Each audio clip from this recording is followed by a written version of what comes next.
నడి మధ్యన వచ్చేది ఏదైనా కొన్నాళ్ళే నువ్వు నేనే నిత్యం ఉండే నింగినేనా నేనున్న గర్భంలోనే ఏడాది నువ్వున్నావు తమ్ముడా ఇప్పుడు నువ్వు ఆడా నేను ఈడా మనకెందుకు అడ్డు కూడా తమ్ముడా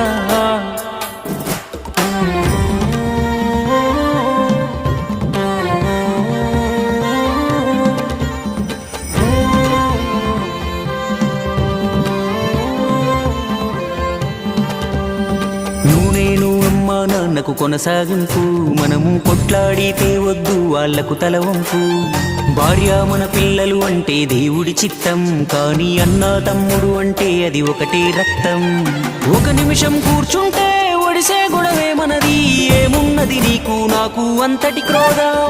అన్నంటే నాన్నంట తమ్ముడు తన కొడుకంట ఆ సంగతి అర్థం అయితే జన్మంతా